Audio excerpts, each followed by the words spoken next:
Florence Cassé, bonjour. Bonjour. Merci d'avoir accepté notre invitation. Merci. Il y a quasiment un an, jour pour jour, vous sortiez d'une prison mexicaine. Aujourd'hui, vous sortez un livre qui raconte votre histoire. Est-ce que c'est une manière pour vous de tourner la page? Oui et non. Une manière, bon, je l'ai écrit avec Éric Dussart de La Voix du Nord, et c'est une manière aussi de mettre un point final aux quelques doutes qui subsistent, parce qu'aujourd'hui ils sont peu nombreux, et répondre aux questions que les gens me posent tous les jours dans la rue sur les conditions de détention, comment j'ai tenu, etc. Sur la question des doutes, est-ce qu'aujourd'hui ça vous fait du mal que certaines personnes doutent encore de votre histoire, de votre Non, innocence? on revient de loin, vous savez, parce qu'il y a 7 ans, il y a 6 ans, ou il y a 5 ans, tout le monde doutait. Donc aujourd'hui, s'il reste quelques doutes, ils sont peu nombreux. Mais j'avais besoin de, oui, mettre un point final à cette histoire et de m'exprimer dans un livre. J'ai lu dans la presse que vous n'aviez pas à votre sortie consulté de psy, mais que ce livre vous avait servi de thérapie. Oui, C'est vrai? un petit peu comme un exutoire en fait. Le fait de réaviver les souvenirs pour écrire ce livre, c'était me revivre les moments. Donc ça a été très douloureux, mais j'avais besoin de le faire. C'est un exercice qui était important et j'étais pas forcément motivée à le faire avec des amis ou avec mon mari ou avec mes parents qui ont beaucoup souffert. Donc c'est vrai qu'à l'écriture de ce livre et avec Éric Dussart qui a été formidable aussi à m'écouter, ça a été beaucoup plus facile, oui. Alors dans ce livre, on sent que la reconstruction est difficile. Aujourd'hui, comment vous vous sentez? Aujourd'hui, très bien. Avec vous, très bien.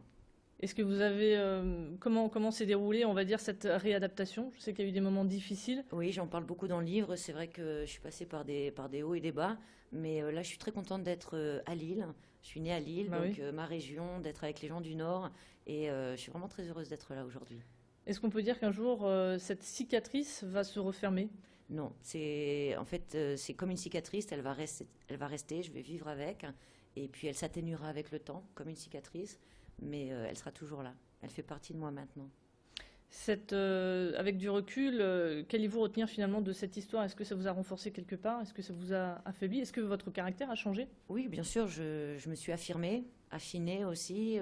J'ai beaucoup changé et dans toute expérience, il y a du positif et du négatif.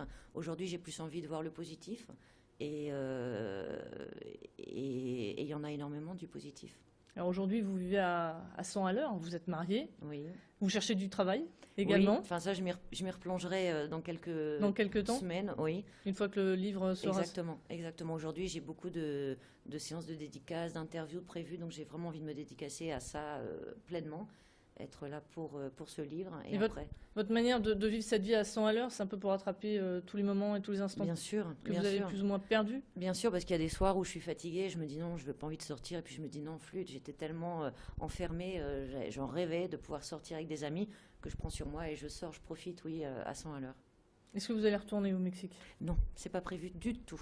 Du tout? Non. Vous avez essayé de joindre vos codétenus par téléphone Alors, pour prendre des moi, nouvelles? malheureusement, je peux pas les joindre, mais je leur ai envoyé, avec mes parents, on a préparé un colis de fin d'année, et avec plein de petites choses, des gourmandises, et j'ai mis mon numéro de téléphone. Et j'ai été très surprise de voir qu'elles m'ont tout appelé, et voilà, donc je suis en contact avec elles, mais comme moi, quand j'étais enfermée, c'est à elles de prendre le téléphone pour m'appeler. Alors à côté de ce livre, il y a aussi un film autobiographique qui se prépare et qui va sortir. Est-ce qu'on va vous voir jouer votre propre Pas rôle? du tout, je suis pas actrice du tout, du tout, du tout. Non, non, non. Je vais laisser ça aux professionnels. Pour l'instant, on n'est pas du tout dans le casting.